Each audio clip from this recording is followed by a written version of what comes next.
Hello guys, welcome back to my channel. ఎలా ఉన్నారు? బాగున్నారా? మేమైతే చాలా బాగున్నాము. మీరు కూడా బాగుండాలని ఆ దేవుని మనస్ఫూర్తిగా కోరుకుంటున్నాను. శ్రావణ మాసం వచ్చేసింది. శ్రావణ మాసం అంటేనే పూజలు కదండి. ఏదో ఒకటి పూజలు చేసుకుంటూనే ఉంటాము.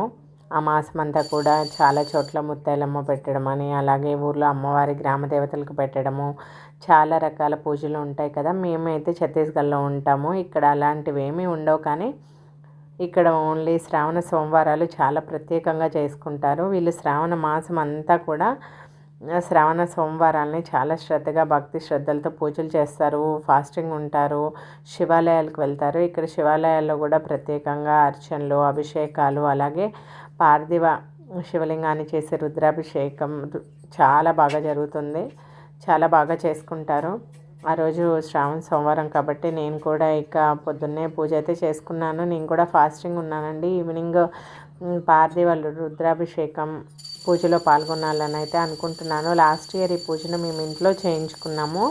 ఈ ఇయర్ ఏమో గుళ్ళో రోజు చేస్తున్నారని చెప్పేసి ఒక సోమవారం అయినా నా పూజలో పాల్గొందామని చెప్పేసి అనుకున్నాను మనసులో. సరేలే అని చెప్పేసి ఇక ఇంట్లో పూజ అయితే ఫినిష్ చేసేసుకున్నాను సింపుల్గా.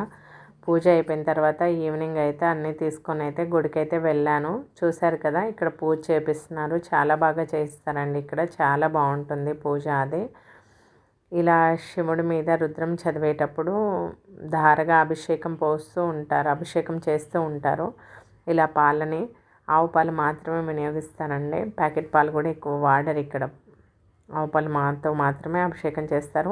ఫస్ట్ అయితే అన్నిటితో అభిషేకం చేస్తారు. రుద్రం చదివేటప్పుడు మాత్రం ఇలా ఆవు పాలతో దీన్ని పట్టుకొని, దాన్ని ఏమంటారో నాకు ఐడియా లేదు, దాంట్లో పాలు పోస్తే దారగా శివుడి మీద అభిషేకం చేస్తూ ఉంటుంది. అలా పూజలో పాల్గొన్నాను. చాలా బాగా అనిపించింది. ఒక చిన్న రిసెప్షన్ పార్టీ ఉంటే వెళ్ళామండి ఆ రోజు మేము.